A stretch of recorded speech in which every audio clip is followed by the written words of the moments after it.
उसके बाद है काम। अर्थ से काम की सिद्धि होती है और काम सिद्धि के बाद ये मोक्ष घटित होता है। पर अर्थ की सिद्धि कैसे होगी, ये अर्थ नियंत्रित कैसे होगा? बिना धर्म के अर्थ नियंत्रित नहीं होगा। इसलिए हमारे यहां जो क्रम है वो पहला धर्म है, फिर अर्थ, काम, मोक्ष। ये पुरुषार्थ का क्रम है। इसलिए पहले धर्म, धर्म सिद्धि कीजिए, धर्म फिर अर्थ, काम और मोक्ष। पर धर्म की सिद्धि कैसे करें? धर्म की सिद्धि कैसे होगी?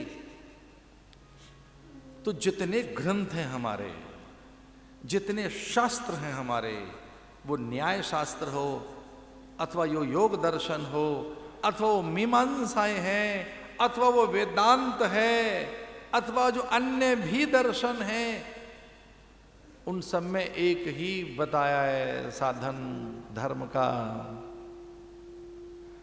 शरीर माध्यम खलु धर्म साधनम। इससे वो बात हो सकती है जो पशु पंछी परिंदों को नहीं होगी। मूल्यवान वनस्पतियां केवल वनस्पतियां हैं। सुंदर पंछी, पखेरु, धरा, अंबर, ये बड़े हैं, पर जो संभावनाएं मनुष्य के पास हैं किसी के पास नहीं।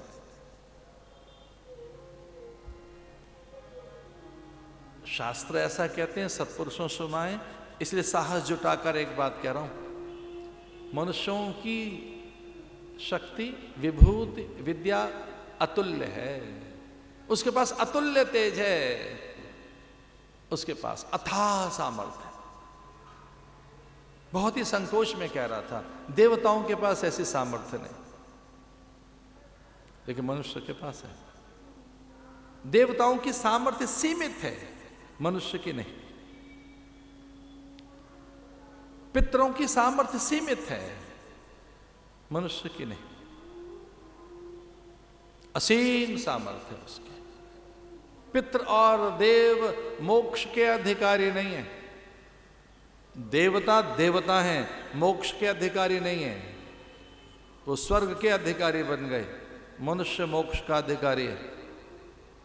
पितृ पितृलोक में ही रहते हैं। गंधर्व, यक्ष, किन्नर और विद्याधर, अन्य जितनी योनियां हैं सीमित हैं। उनकी संभावनाएं, उनकी सामर्थ्य, उनका भविष्य, उनके पास में क्षमताएं, उनकी योग्यताएं, उनकी पात्रता, उनकी प्रतिभा, सब एक सीमित है। लेकिन मनुष्य की सामर्थ्य पार। मनुष्य ज्ञान के पंख लगाकर, धर्म का साधन कर मोक्ष को प्राप्त हो सकता है। वो सीधा स्वर्ग को भी बाईपास करके